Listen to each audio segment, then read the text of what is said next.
Madame, Monsieur, Yaorana et bienvenue dans votre journal sur TNTV au sommaire de ce dimanche 23 août. Au marché de Papeete ce matin, il y avait les fruits, les légumes et les PV. Fini la tolérance pour les voitures garées en double fil. La police municipale verbalise désormais les contrevenants. Une habitude bien ancrée que la commune veut faire disparaître. À Afahiti, les chiens sont toujours là et les nuisances aussi. Malgré un arrêté de fermeture et une décision de justice, le chenil illégal reste occupé. Près d'un mois après l'échéance imposée par le tribunal, les riverains attendent toujours une solution. À moins d'un an des Jeux du Pacifique, le squash tahitien pourrait se retrouver sans terrain. Les salles de Phoenix fermeront définitivement le 1er septembre pour laisser place au pickleball.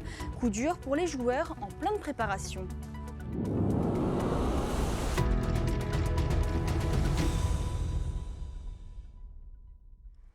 C'était devenu une habitude le dimanche matin à Papeete, se garer en double fil pour être au plus près du marché, mais désormais la tolérance est terminée. Ce matin, les policiers municipaux ont sorti les carnets de contravention. Pour faire changer les habitudes, la commune a mis à disposition des parkings gratuits. Le détail avec Thomas Chabrol et Mireteato. Il est à peine 7 heures et déjà la foule envahit les lieux devant les étals. Les paniers se remplissent. Dans les rues adjacentes au marché de Papeete, surprise, peu de véhicules garés en stationnement gênant. Cette dame a trouvé une place de parking rapidement.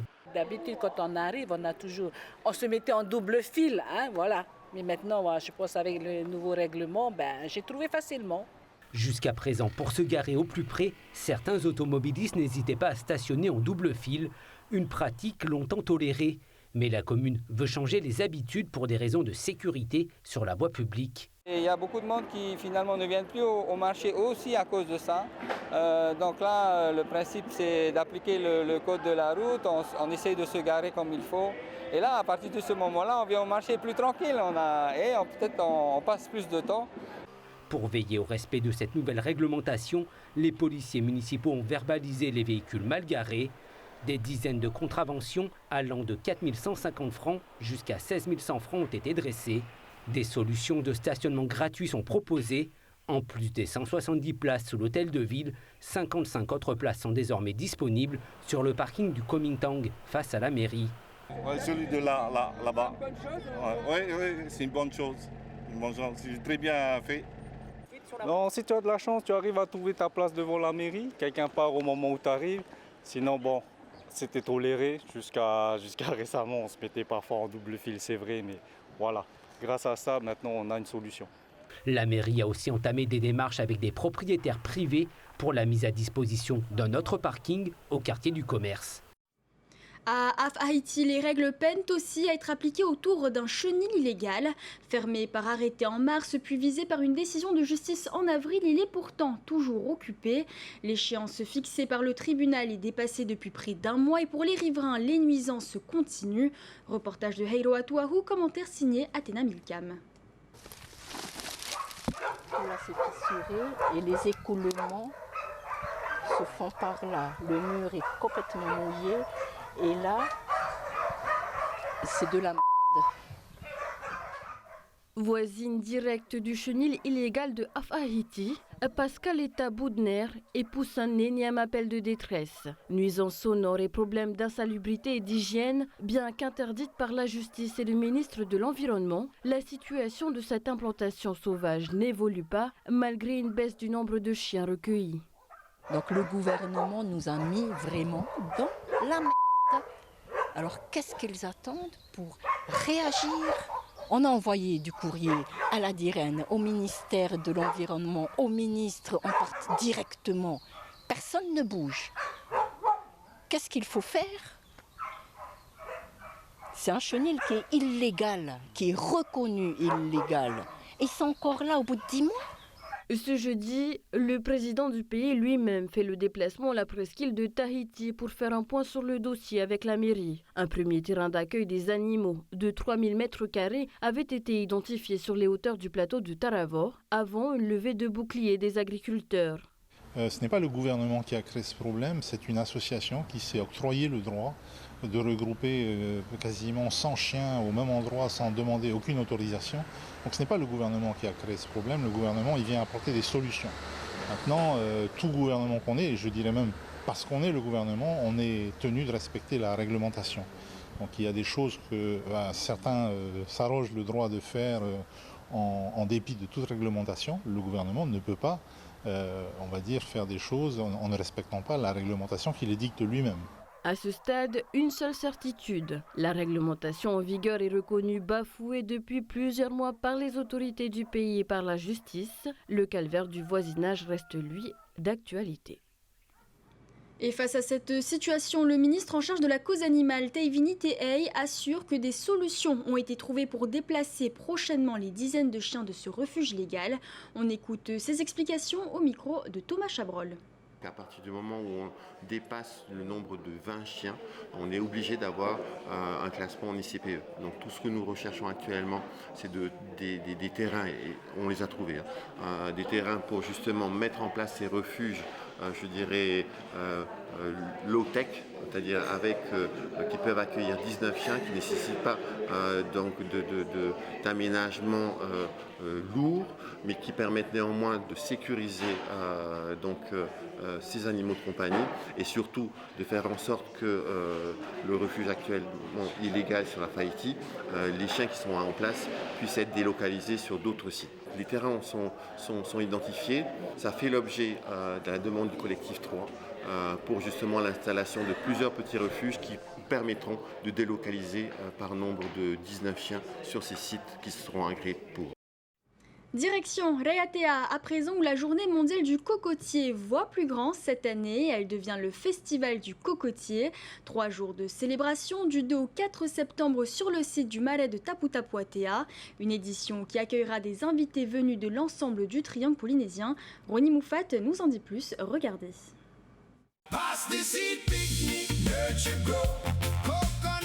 Arbre emblématique de nos îles, le cocotier s'apprête à être célébré comme jamais à Raiatea. Pour sa 3e édition, l'événement franchit un cap. La simple journée cède la place à un grand festival de 3 jours. Du 2 au 4 septembre, c'est le site historique de Tapu-Tapu-Atea qui servira d'écrin à ce rendez-vous populaire et culturel. Cette année, on voulait voir les choses en grand et donc à Tapu-Tapu-Atea pour justement valoriser ce côté partage de savoir, de transmission, le lien qu'il y a entre nous, les autres peuples du Pacifique et le cocotier qui a une place centrale dans tout ça. Placée sous le thème Tehono, cette édition met l'accent sur les liens entre les générations mais aussi entre tous les acteurs de la filière. La grande nouveauté de cette année est l'ouverture sur le Pacifique. Des délégations de Hawaï, de Nouvelle-Zélande et de Rapa Nui feront le déplacement pour partager leurs propres traditions autour du cocotier. On est là pour apprendre ensemble, transmettre des savoirs, des connaissances, des techniques, que ce soit sur le coco au niveau agroalimentaire mais aussi au niveau culturel, au niveau tressage, artisanat, le travail du bois aussi. Voilà, tant de choses à faire avec le cocotier. Au cœur du Coco Village, le public pourra découvrir un programme riche. Cérémonies culturelles, sports traditionnels, démonstrations culinaires ou cosmétiques et animations musicales. Tout est réuni pour faire de cet événement un grand moment de partage. C'est l'objectif et donner envie en fait à toute la Polynésie, à tous ces enfants-là de pouvoir dans le futur toujours continuer à exploiter le coco sous toutes ses formes et que ça devienne une tradition. Plus qu'une célébration, ce festival affirme le cocotier pour ce qu'il a toujours été, l'arbre de vie qui continue de tisser le destin des peuples du grand océan. Partons à présent à la rencontre d'une jeune femme qui fait rayonner la culture à travers la danse. À 20 ans, Hereiti Tixi est devenue l'une des figures du Heibai Tahiti 2026 en décrochant le titre de meilleure danseuse. Un sacre après des années de travail et une passion qu'elle transmet désormais à ses élèves. C'est un portrait signé Thomas Chabrol. C'est ici que tout s'est joué. Sur cette scène de Tohata, Hereiti a dansé pour la 2e fois pour le titre de meilleure danseuse du Heiva. En 2025, elle repartait sans prix. Cette année, elle a choisi de changer d'état d'esprit pour le concours. Justement, l'année dernière, j'avais déjà vécu ça. Je savais déjà ce que ça représentait, le nombre d'heures de travail que ça allait représenter. Et du coup, je ne voulais pas me mettre plus de pression que ça. Donc, j'y suis allée petit à petit. J'ai travaillé un petit peu après les répétitions, un petit peu avant. C'est ma grande sœur qui m'a entraînée. On allait aux répétitions ensemble et dès qu'on rentrait, soit je lui proposais des pas, soit c'est elle qui me proposait des pas. On a vraiment travaillé ensemble. Et le soir du 7 juillet, tout fonctionne, même ce mouvement risqué qu'elle n'avait répété qu'une seule fois sur le plancher de Tohata. Son solo raconte un sujet qui lui tient à cœur, la préservation des fleurs locales face au plastique et à la surconsommation. Depuis les gradins, son père a vécu cette soirée avec émotion. Il connaît le parcours de sa fille depuis ses débuts. C'est son rêve depuis qu'elle est toute petite, devenir meilleure danseuse. C'est quelque chose pour lequel elle a énormément travaillé. Mais on sait bien que pour acquérir un titre comme celui-là, le talent ne suffit pas. Il faut du travail, de la persévérance. Et Reiti a découvert le Ori Tahiti à l'âge de 4 ans.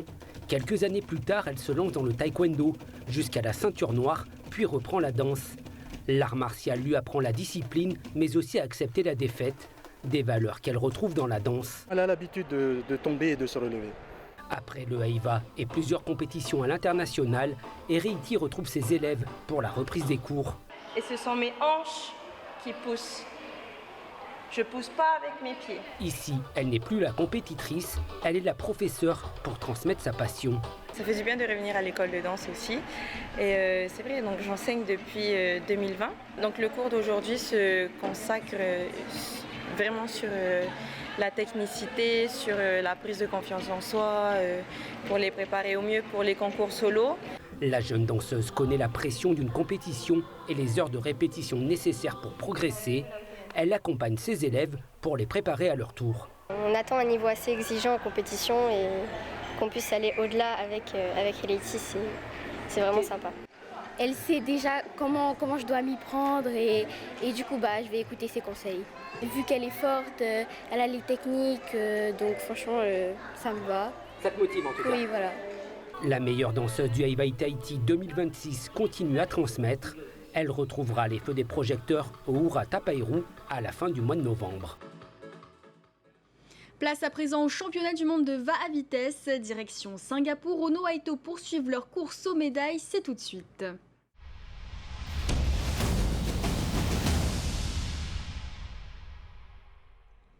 À Singapour, les jours passent et les médailles continuent de tomber pour Tahiti. Après 33 récompenses au compteur hier, No Aito a encore frappé aujourd'hui et conserve la tête du classement général.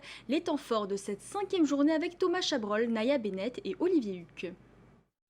La jeunesse tahitienne a encore frappé fort à Singapour. Première finale du 5e jour de compétition. Les Aito cadets 2TT Haïva en couloir 5 partent à la conquête d'un nouveau titre. Devant les écrans, les supporters retiennent leur souffle. Les Tahitiens sont légèrement en retrait dans les premiers mètres. Très vite, les jeunes rameurs reprennent leur rythme. Ils accélèrent, prennent de l'avance et ne laissent plus aucune chance à leurs adversaires. Tahiti s'impose en 1 minute 53 et décroche l'or devant 2 équipages de Nouvelle-Zélande qui complètent le podium. On a un petit combat avec les Néo-Zélandais sur la majorité de la course. Après, sur les 150 derniers mètres, on a réussi à détacher, à creuser vraiment bien l'écart et jusqu'à la fin, on a eu presque un bras d'avance sur eux à la fin. C'était vraiment incroyable. Autre rendez-vous très attendu, la demi-finale Open Men. En couloir 4, Shelva se retrouve au coude à coude avec les équipages néo-zélandais et wallisiens. Les Tahitiens accélèrent dans les premiers mètres et sécurisent leur qualification pour la finale. Victoire, couloir numéro 4 de Shelva. Ouais, après le niveau des jeunes aussi sont très forts. Hein, avec Hetinoen, Hokipa et Piranha. Avec les 2 vétérans, Heiva et Toi Peter.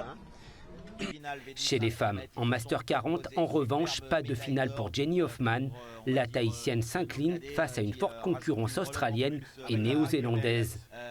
En demi-finale cadet, les 2 Tahitiens, Moana Jandel et Kenzen Ray, confirment leur potentiel et vont chercher eux aussi leur place en finale. On a bien fait le travail avec le copain Moana et on se sélectionne pour la finale. Il est arrivé en première position et moi en deuxième position et on est très content.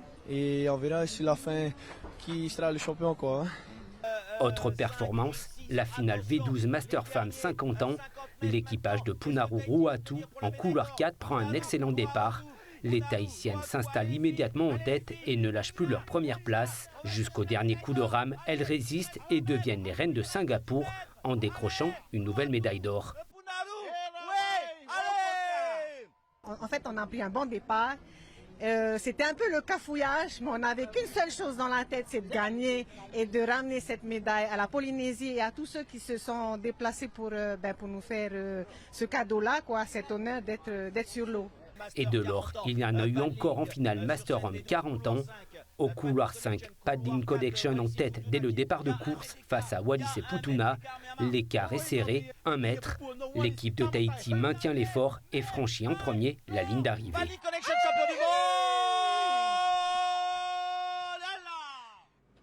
Pour le moment, No Waito compte 39 médailles, dont 22 en or. On reste dans le sport, mais avec un véritable casse-tête pour le squash tahitien. Comment préparer les Jeux du Pacifique sans terrain pour s'entraîner? Le 1er septembre, l'AS Phoenix fermera définitivement ses salles pour laisser place au pickleball, nouvelle discipline en vogue. À moins d'1 an des Jeux, les joueurs se retrouvent dos au mur. Reportage d'Oriano Tefao et Yann Roy.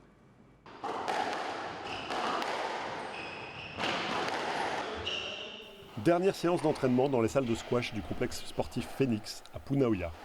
Après plus de 15 ans d'existence, elles s'apprêtent à fermer leurs portes pour laisser place à un nouveau site dédié au pickleball. Une discipline qui combine tennis, badminton et tennis de table. Effectivement, depuis, on avait eu des rumeurs comme quoi le complexe allait fermer. Donc j'ai envoyé en fin juillet un courrier au président de l'AS Phoenix pour savoir ce qu'il en était. Il a répondu début août, comme quoi effectivement le club de squash allait fermer au 1er septembre. La communauté du squash polynésien tire la sonnette d'alarme. Avec la fermeture de cette salle, plus aucun lieu d'entraînement n'est disponible alors que les Jeux du Pacifique approchent à grands pas. On n'a pas de solution pour l'instant pour assurer la continuité de l'activité. Un coup dur pour les sportifs de la discipline. On était à 6 entraînements par semaine avec Nounoui, l'autre jeune qui est dans la présélection. Donc c'est dur de se dire qu'en début septembre, on n'aura plus de salle pour s'entraîner pour les Jeux du Pacifique. Mais du coup, on essaie de chercher des solutions, comme par exemple partir à l'étranger, comme la Nouvelle-Zélande, la France ou la Nouvelle-Calédonie. Ça peut être des options pour continuer à s'entraîner. Un nouveau complexe sportif est prévu à Pirée avec 6 salles de squash, mais il ne sera disponible que courant mars 2027. La Fédération tahitienne de squash est aujourd'hui très inquiète. Son président, Jean-Victor Lussan, a alerté le pays afin de tenter de trouver une solution pour permettre aux joueurs de poursuivre leur préparation. Parmi les solutions qu'on avait envisagées, on recherchait des salles de squash qu'on appelle, qui sont en verre, qu'on peut mettre en espace intérieur. Donc le pays regarde la partie emplacement, où est-ce on peut positionner un tel terrain, c'est des terrains provisoires ou qui peuvent être définitifs. Et on avait aussi sollicité l'État, ils étaient en train de regarder par rapport au budget et aux aides ANS qui restaient, s'il y avait possibilité aussi d'utiliser ce budget pour acheter un terrain. On remercie l'État, le pays, il se mobilise pour trouver des solutions par rapport à ce contexte difficile pour nous.